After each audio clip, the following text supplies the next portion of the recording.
Good morning. It is. So I start most mornings off and I'll read either some kind of inspirational material or I'll meditate and get in the vortex. And then it seems like my day starts and I'll get the call from the client or some kind of a friend or just other relationship that just spins me out of the vortex and I get in this tailspin. And so is there some way I can be more Teflon or eye of the storm? There are a few things that we want to say to you, and the combination of these things will put you in a very good place for exactly what you're reaching for. And you could not be asking for anything that pleases us more, because we know that this is where you will find your true power. Reaching for that high-flying disc early on. Sometimes you don't even make it to breakfast. But if tomorrow you do it again, and the next day you do it again, and the next day you do it again, and the next day you do it again, before you know it, you will have had enough momentum going and enough evidence of that momentum now on your mind that there will be a new determination in you, a determination to focus with greater clarity and greater decision. So there are two things that we would have on our mind. One is choosing that disc and recognizing that we've chosen it and milking it until we're certain that the feeling, the emotion is there. And those emotions could be anything that ranges from a sort of satisfying, contented feeling of well-being all the way to passionate enthusiasm about something that you want to do. It could be about loving someone so much you feel like you're going to turn inside out, or just appreciating something that someone is doing or has done. But good feeling and milking it when you're there. So then let's say that you're moving through your day and something happens, and right away you sort of feel that warning as you begin to slip from your alignment. Well, remember that it takes 17 seconds for any momentum to get going, and you've already got this momentum going. And in time, that momentum will be so dominant that other things won't hinder it. But you may have issues or beliefs that actually do carry enough past momentum that it's easy for you to activate that momentum where it last was. But you've got 17 seconds. Esther gives herself 16. She's actually started counting. The other day she said to someone, I have something to tell you and you're not going to like it, and I'm going to do it in 16 seconds, so listen up.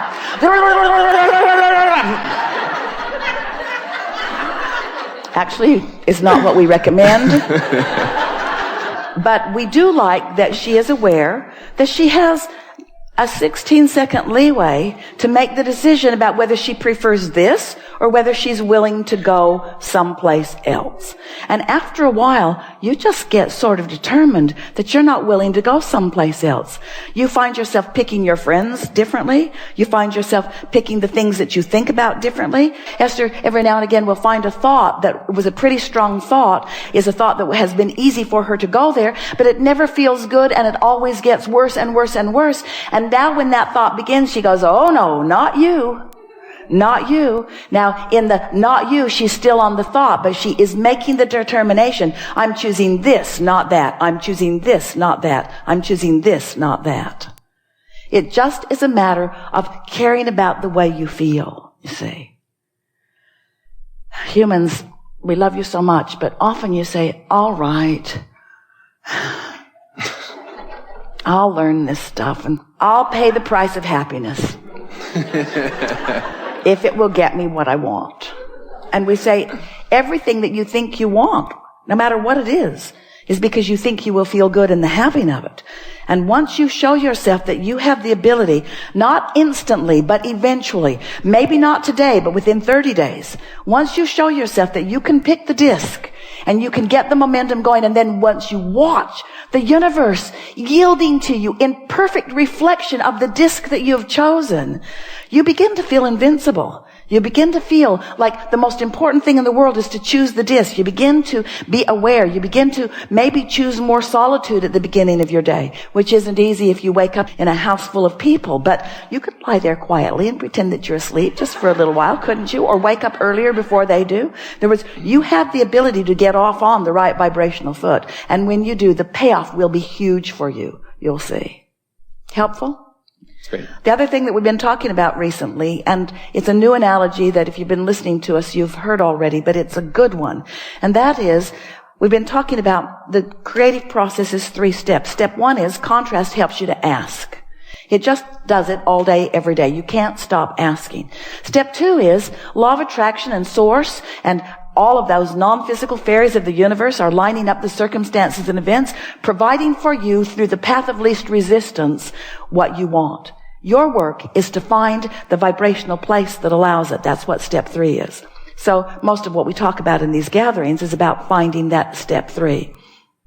So now as we're talking to you about these vibrational discs, it really is the step 3 work. It's I care about how I feel so much that I'm going to find the thoughts that feel the best. So Esther was in Texas a while ago, and the beautiful pond that was once very beautiful was not so beautiful because the water was all cloudy.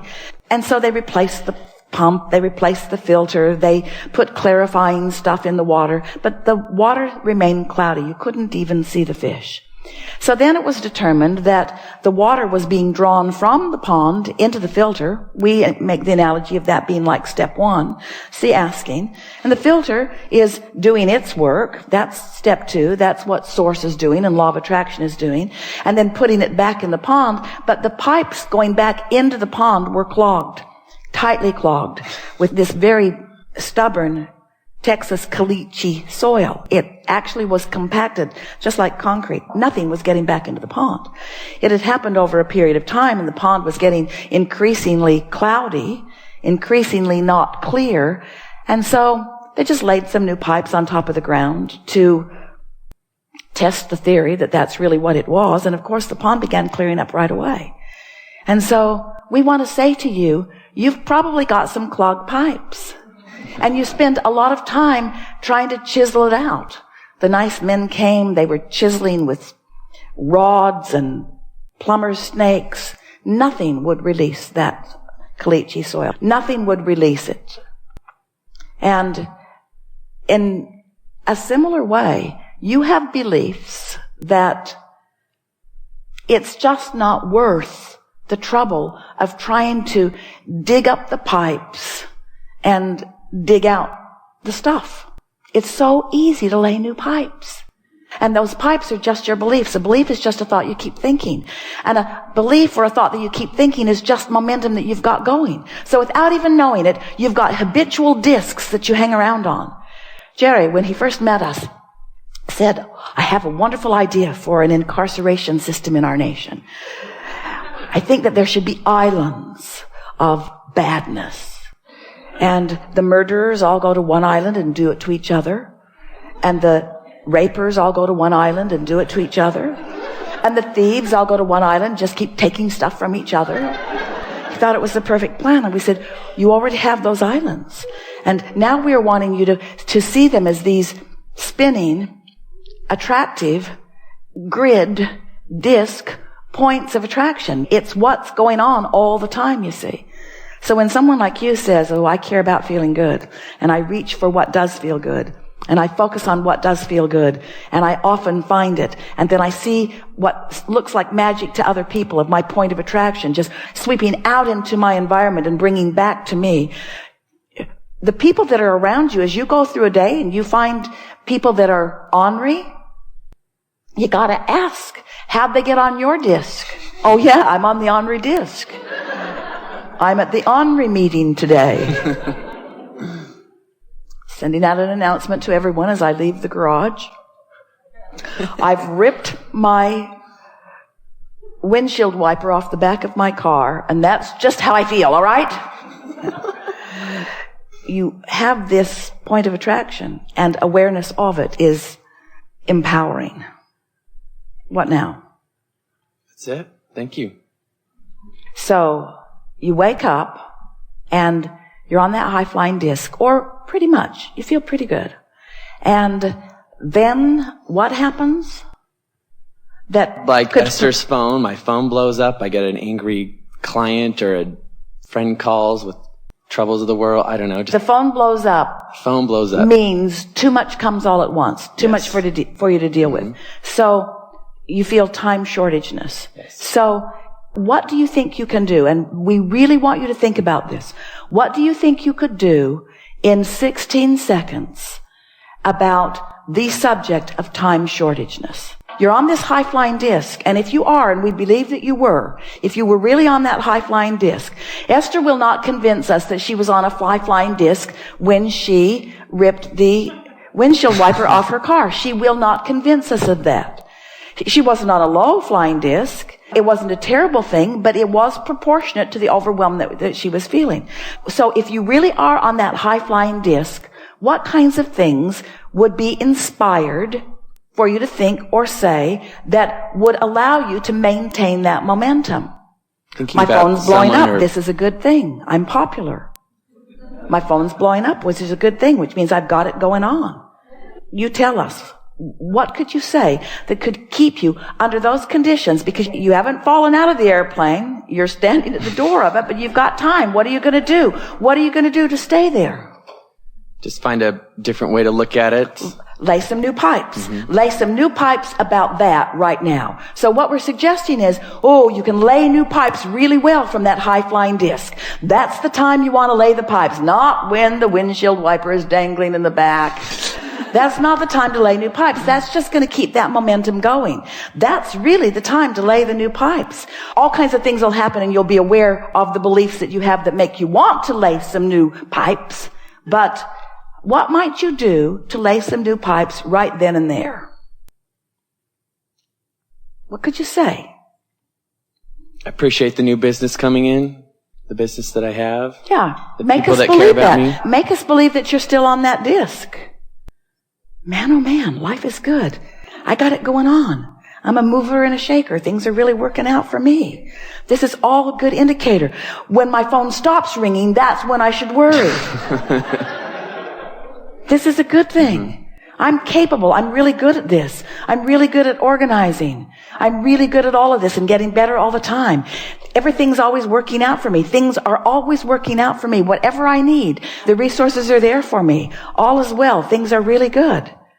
So you've maintained it. Not only did you maintain it, not only did you not slip, but you used that 68 seconds to even get more momentum going. You see what we're getting at? Is there anything else that happens that takes you from that you meant, that could potentially take you from that high-flying disc?